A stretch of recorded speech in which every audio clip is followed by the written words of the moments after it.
Okay, buddy.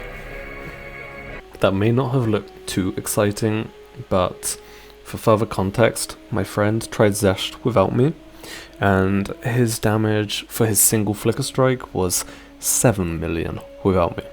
So without me, he's doing 7 million damage in one flicker strike. With me, he's doing 35 million damage in one flicker strike. So this build really adds a lot of damage to your party, or to your friend, really. I've only tried it with one person. So, let's go over the build. We'll start with the key uniques for it. There's two main uniques. Fallen Formation, because your banners always have maximum valor. That's really key for the build. And then for a bit more support, Merit of Service, Pelage Taj, because allies in your presence have block chance equal to yours. I've also got Gravebind Rope Cuffs in here for rarity culling. I've got Ingenuity to make my rings more useful. So this build, kind of in a weird spot right now, because I just play with one friend. So I am both the Magic Find rarity color, trying to buff our rarity of drops, but I'm also buffing our damage and debuffing the enemies. So it's in a weird spot. If you had a party, someone else was your Magic Find color, then you can ditch the rarity stuff in this build. You wouldn't even need the Grapebind Rope Cuffs, and you could just focus on the banner aspect. So let's go over the skills then of how this works. War Banner is our main skill. You can see that we are always at max valor, and when we are at max valor, we get 86% more attack damage to all allies in here. That's huge. That's really, really big. Next, I've just got a curse. My friend has many cold damage, so I've got hypothermia. Overwhelming Presence is also nice, because it reduces some thresholds for the enemies. Solar Orb is for fire exposure. You can see the support gems here, I've moused over them. Orb of Storms. This is to give rage to your allies. And then I've got a companion with Haste Aura. That's it for the skills. I've got enough spirit that I could have Blasphemy on with Hypothermia inside, and then swap to manual cast for bossing. I'm just lazy, but I'd recommend using the excess spirit for that. And then with the last little bit of spirit, I would maybe recommend Time of Need to give you a bit of healing and curse cleansing as well. So that's it for the skills. For the items, I'm just chasing allies in presence, deal increased damage, and I'm chasing presence area of effect, and a Malice Scepter is always nice. I've gone over this unique and the Ingenuity, the Gravebind Rope Cuffs just to claim kills for ourselves so that we apply our Magic Find to them. And then the rest of the gear, I'll hover over it for you. You can see each piece. I'm just looking for armor, life, resistances, and rarity. That's it. I'm also getting strength in some places, because I want as much health as possible, so having more strength is really, really nice. That's it for the gear then. We can move on to the passive tree. There's only really a couple key areas. The key areas are all of this Valor section here to buff our maximum Valor.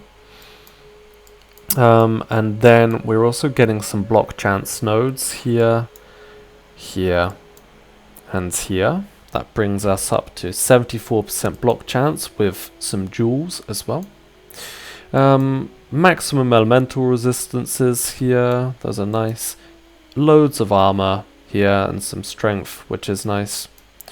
These here are really nice for helping us meet the attribute requirements, because we need a lot of dex and a lot of intelligence for this build, but then we want to pour everything else into strength to get as much health as possible.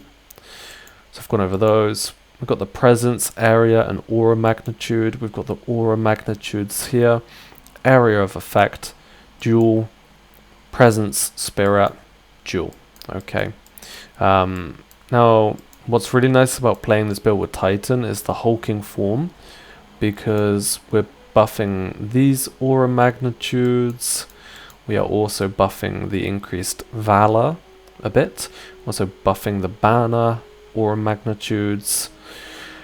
So overall, this is the Titan gives these increased small passives, gives more max life, which is nice, and it gives some extra armor. I tried a similar build with Tactician. I didn't like it because it felt like a waste on Tactician. It wasn't worth it. Only a few passives were valuable in my opinion, but on Titan it feels like all of these are valuable to an extent, which is great. For the jewels then, you're just chasing block chance and presence area of effect, and then when you get to like near cap block chance, if it would be a waste to take any more jewels, then swap the block chance out for armor. So I think on my two up here, they're just armor and presence area of effect. Armor and presence area of effect. This one's also got 5 intelligence on it, which is nice for meeting the attribute requirements. That's it for the build. I believe I've gone over those passive trait ascendancy jewels. Yeah, that's everything. Gameplay really is just when you're running around mapping, just spam your flag. You can constantly place it, and you will be really buffing your teammates' damage. You just run around like that. When you get to a boss, Orb of Storms immediately to let your teammates build their rage. Solar Orb to put some fire exposure. And curse as the boss comes up. You do all of that and you are going to quadruple your teammates' damage. I mean, that's what I'm doing with my friends, and I have so much fun. I feel like I'm playing like a Holy Knight Templar or something, and it's really, really awesome. I hope with some further investment into both of our builds, we can reach a point where we can one-shot tier 4 Zesht, but at the moment it does take 2 Flicker Strike setups to kill Zesht on +4. But with more, we can get there. Anyway, that's the build, and I hope you guys can try it out. It's really fun, quadrupling your teammates' damage and giving them all 74% block chance is great, and also having 127% extra magic find on your kills is quite nice as well. Definitely not as good as other magic find color builds, but yeah, it absolutely shoots your party members' damage up. So thanks for watching.